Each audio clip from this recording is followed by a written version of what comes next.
Good morning or good afternoon or good evening, everyone. Make you carry your own greetings. So I dey salute una. How una day? Welcome back to our channel. Yes, I don't carry a ogbonge story where they touch for heart bring for na table today. Honestly, this story they touch for heart. As I dey talk and now I dey cry. These people don't hear am. They don't hear way. For Belgium where they live, as the one where they talk now, they yarn us say I go release and make una hear am by una self. So she come dey yarn us say she dey look for fruit of the womb. She and her husband wey dey for Belgium. So the gynecologist come advise her. She get first of all she get fibroid problem. She no go. They tell her say she no go fit carry belle with the fibroid, that she go do operation make they remove her. So as they can't do the operation now. As they can't do the operation, they can't remove her.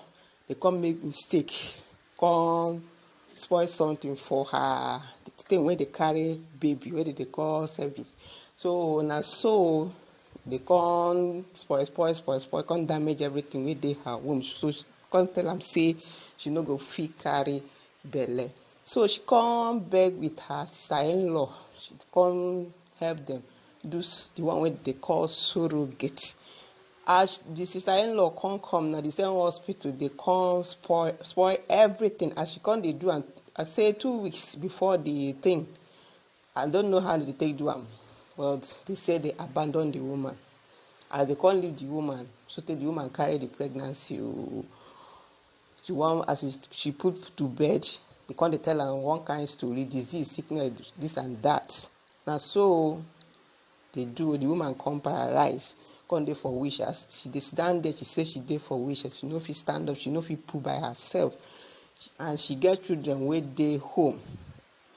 This story here, make you hear am, and please don't forget to like, share, subscribe. Leave your comments, make I know what you want talk in this story where they touch for heart, as they seek for justice. Hello everyone, my name is Ajima Obole, and this is Susan Obole, my sister-in-law. We're currently recording this video from AZ Saint-Anne, Bruges. It's the general hospital in Bruges in Belgium. In 2017, I came to visit a doctor in this hospital because I had, my husband and I wanted to have a family, and after checks he said I had fibroids. And he would advise that I had a myomectomy. That's a surgery to take out the fibroids before we could begin to start trying to conceive. So we agreed, and in November of 2017, I went ahead and I had that surgery. Everything seemed okay. It was a laparoscopy, so I was cut open. He said it was better because of the locations of the fibroids, and everything seemed fine until we came back for a checkup, and he said he couldn't find my cervix. Asked us to come back a while later so he could put me under anesthesia and try to find the cervix, which we returned with my husband. And when I woke up, I saw I had 4 holes on my tummy, and I was wondering if it was the IUD, because he was supposed to put the IUD because he felt my cervix was blocked. He later came in to tell us that he couldn't find my cervix, and so he didn't perform the laparoscopy, and as such he was going to transfer me or refer me to KU Leuven, to a professor in gynecology, which was one of the best to recreate my cervix. We went to KU Leuven, and the professor told me that for the purpose of a pregnancy, a cervix has never been recreated, and he hopes for my sake that there was a little hole in which my period will be able to flow out. And so we waited. So he performed some investigations, did ultrasounds and all to see if he could see my cervix, but he couldn't until he ushered my husband and I back into his office, and he said a cervix has never been successfully recreated for the purpose of a pregnancy. He explained to us that the cervix is a muscle which holds the weight of the baby until you're ready to push, and then the baby comes out, and also it protects the fetus from infection. He then told me that I could not get pregnant naturally or artificially because the connection between the vagina and the uterus was gone. It was at that point we realized the intensity of the situation. My husband and I then traveled to Nigeria and consulted another professor in gynecology and another fertility specialist, which all advised our best option was surrogacy. We came back to Belgium.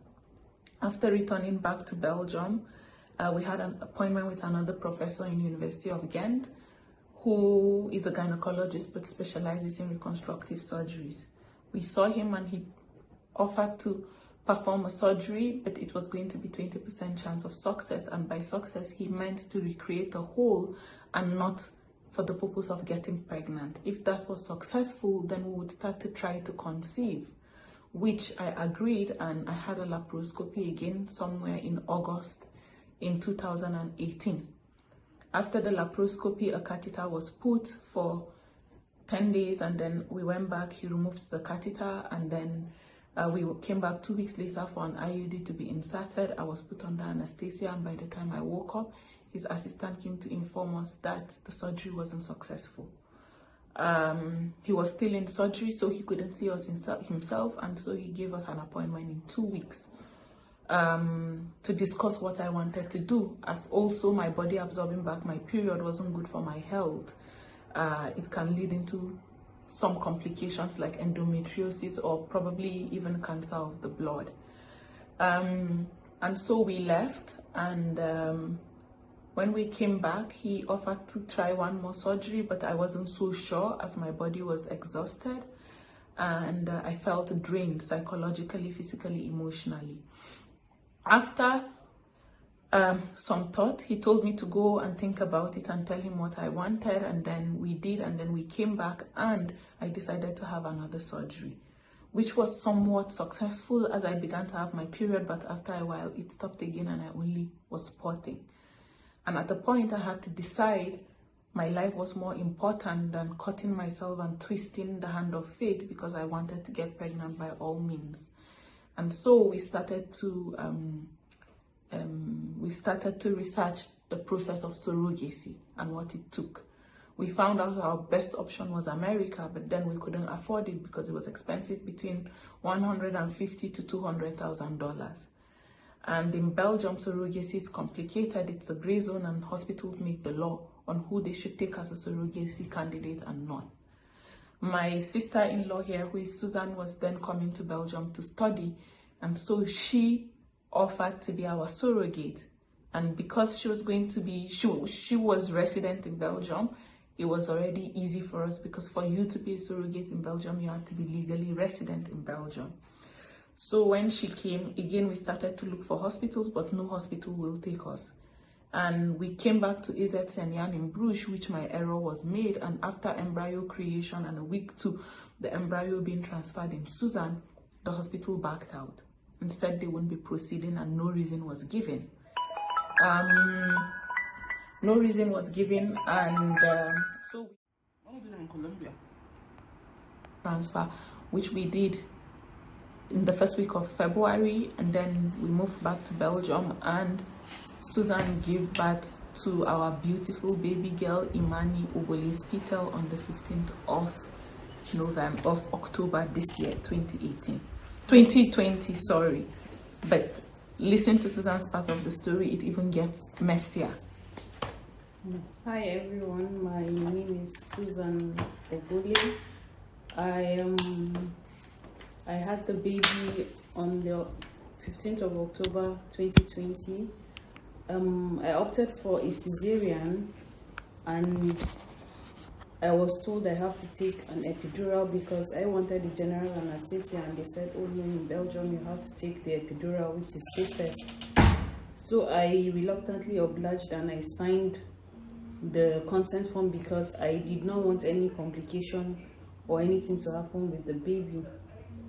So I went in to the theater, and I was administered the epidural, but in the process of the epidural, I felt pain on the left side of my back, and I kept telling the doctor, oh, I feel pain, and she kept telling me, oh, just be calm, I'm trying to get the good spot, and she kept twisting.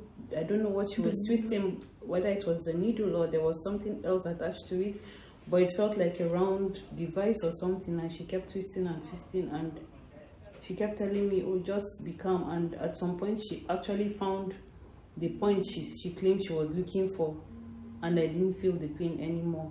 So the surgery was carried out, it was successful. But after I got back into the ward, the following day, I was told the epidural pump had to be removed.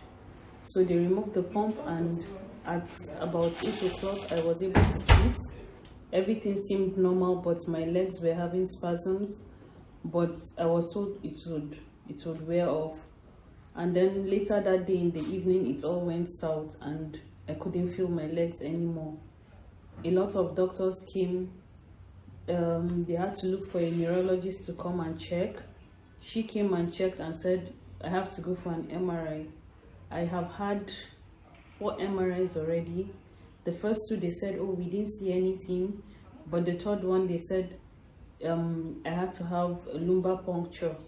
And I was taken for a lumbar puncture, and they came and said they saw a bacteria, but they don't know what the bacteria is.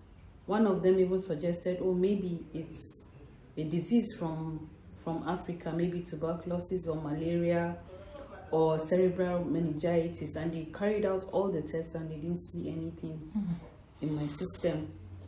So the question was, where did the bacteria come from? Was it in the process of administering the epidural, it entered my system as a result of them not scrubbing me very well?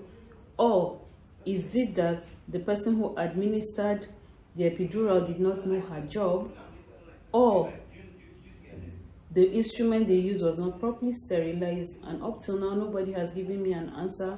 I have partial paralysis from my waist down. I can't poo on my own. I wear a diaper. I can't pee on my own. I have to use a catheter to take out the pee.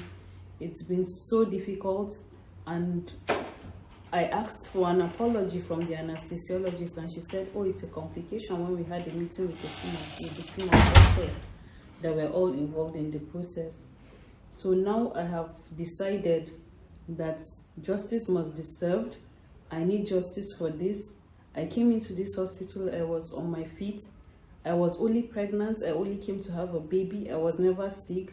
They can check my medical records. I never reported sick during the process of the pregnancy. So I don't know what they are saying. They say it's a bacteria from where only God knows, and they know what happened. And the whole thing just was annoying, because at some point I was told it was a 3rd-year resident that administered the epidural, and her supervisor claimed she just stood by the side and supervised her. So it's just so amazing how I was given to a resident to perform the procedure, and nobody seems to see anything wrong with the whole thing. And I just want to say I deserve justice, and justice must be served to me. And AZ Saint-Ian in Bruges has done me dirty. I was supposed to go home to see my children on the 30th of November, and all to no avail, because I'm sitting in a wheelchair. I can't go home, I can't see my family. So I need justice. It is important to add that nobody has apologized to us. After the meeting we had with them 3 weeks ago or 4, the neurologists haven't even stopped by Suzanne's room. Like, it's just after we realized all this, they brought a rehabilitation doctor who is a black doctor. And for us, why? I feel they dragged him into this for damage control. And also, how can 2 family members of the same race have 2 rare complications in the same hospital? Was a resident also used during my surgery? These are questions. The hospital doesn't even want to apologize. We even said, okay, don't apologize. Let's sit and have a conversation. How do you make our lives easy? What happens to Suzanne's medical bills? Because we're looking for options. We're looking for solutions of where we can take Suzanne for treatment. You know, this has been difficult on the whole family. Suzanne's son turned 5 in November this month, and the daughter turns 3 next month in December. She was supposed to go home. How can they ruin 2 lives of 2 sisters, and nobody is showing any remorse? Nobody feels like we deserve an apology. We feel it's At first we thought it was subtle racism, but it's not even subtle. It's real glaring racism. Nobody even comes to us. They feel that maybe we're asking for too much. Yes, we deserve that. If we were a family member of one of these doctors, they would have gone above and beyond. Her file was supposed to be sent to UZ Ghent. We kept on pushing. It was sent after a week. We kept on asking them, have you referred? Have you consulted other doctors to find solutions? Have you done this? They say no. Can they do it? How can you ask a patient? I remembered with my case, I was referred immediately. Why are they claiming based on European laws on privacy? You can send inquiries without even disclosing the patient's case or the issue. We also don't think that a bacteria was involved. I don't believe it. I believe that her nerve roots were damaged. If not, why haven't they seen a bacteria? They tried to blame it on malaria, on meningitis, on tuberculosis. We are just so lucky that Susan did not have a bit of malaria in her blood, because they would have held on to that. They also told us that it's a bacteria, and they don't know what the bacteria is. It's a bacteria that is not found in Caucasians or Europeans. It's a bacteria found in Africa. Is this not all racism? And why was a resident used to give her such a delicate and a complicated injection? Why? The neurologist, sorry, not the neurologist, the anesthesiologist said they will not apologize because they didn't do anything wrong. If they did it, in fact, they kept on saying they did everything perfectly. If everything was done perfectly, why is my sister-in-law on a chair? Why? We feel that this hospital deserves to be investigated. Everybody that has done us wrong deserves to be called to book. We deserve a trial. We will not let this go. We will fight it. Yes, we're Africans, we're Nigerians, but we did not come to Europe on a boat looking for a better lives. We are both from educated family and comfortable homes. So they will not take us for a ride. Like if they've done it to other people, they will not do it to us. We will fight this. We will fight this, and we will make sure the whole world knows of the injustice that was done to me and my sister-in-law. Do you have anything to add? No, for me that's it. Okay. Thank you, and all we can ask is for you to share the video and post and demand that justice is done for us. That's all. And thank you all.